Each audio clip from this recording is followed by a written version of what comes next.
Hello and welcome back to Always Be Better with Mel Wyndham.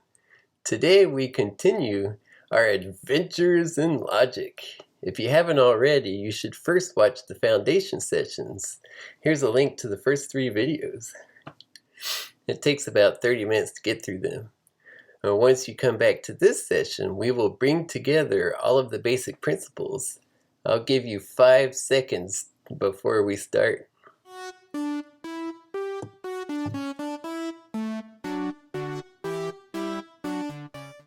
Okay, let's first review what we've learned.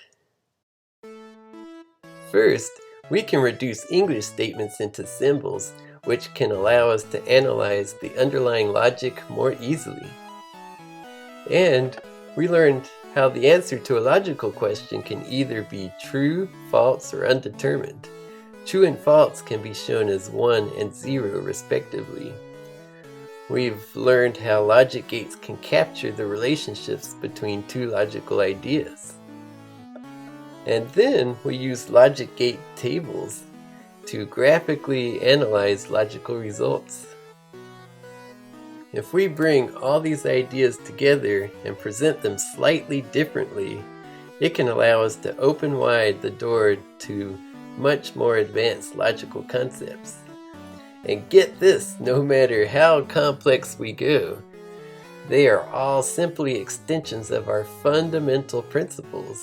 In other words, even in the longest, craziest logical proof, we should be able to follow each individual step. 1s and 0s, logic gates, and so on. Easy peasy. So, let me introduce you to the all-powerful truth table. We'll start with our AND gate from before and start rewriting it like this. Let's start with a column for lowercase a. This is the same thing as uppercase A, but it just takes up less room. You'll see why in a bit. Let's add a column for B. And finally, a column for A and B. But wait, that word "and" is taking up a lot of room, so let's shorten it. A common shorthand is to use an upside down V symbol.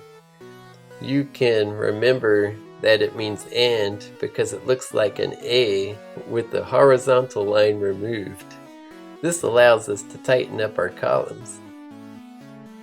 And now we can transform our AND gate to this truth table by populating it with 1s and 0s.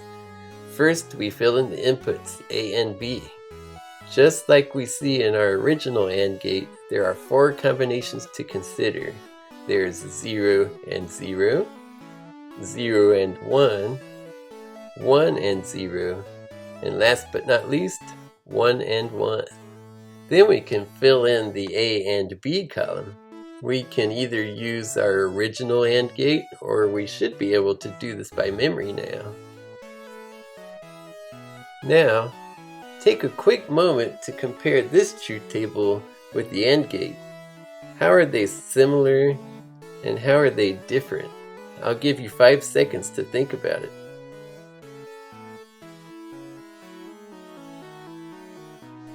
So far so good? We're not done yet. Get ready to witness the power of a fully functional truth table. Let's add another column for the OR gate. The shorthand for OR is the V sign, an upside down AND, because, well, they're kind of opposites in a way. Oh, okay, I have no idea why they use these signs. Let's just fill in the 1s and 0s. And why stop there? Let's throw in the NOT A gate. Remember that NOT is represented by a tilde. Let's fill in the values. We can even add more inputs. So let's go back and add C into the mix. This will add in 4 more rows. The original 4 rows would C equals 0, and 4 more rows would C equals 1, giving us all 8 possible combinations of 1s and 0s. And we can fill out the rest of the table like this. And now we can do a 3-way AND with A, B, and C.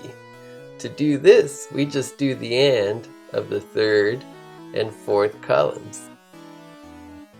We can also do a three-way OR by taking the OR of columns 3 and 5.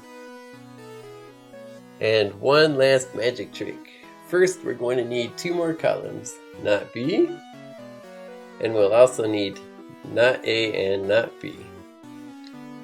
So not B comes from the not of column 2.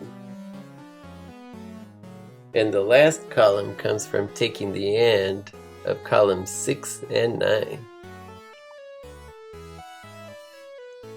And for the kicker, let's take the not of the 5th column, A or B. Do you see now why we switched to lowercase letters and shortened symbols? But wait, look at that. See the last 2 columns? They are exactly the same. With our all-powerful truth table, we have just proven one of the De Morgan laws. Not A and not B equals the not of A or B. I know this all may look crazy, but this truth table is truly a powerful tool.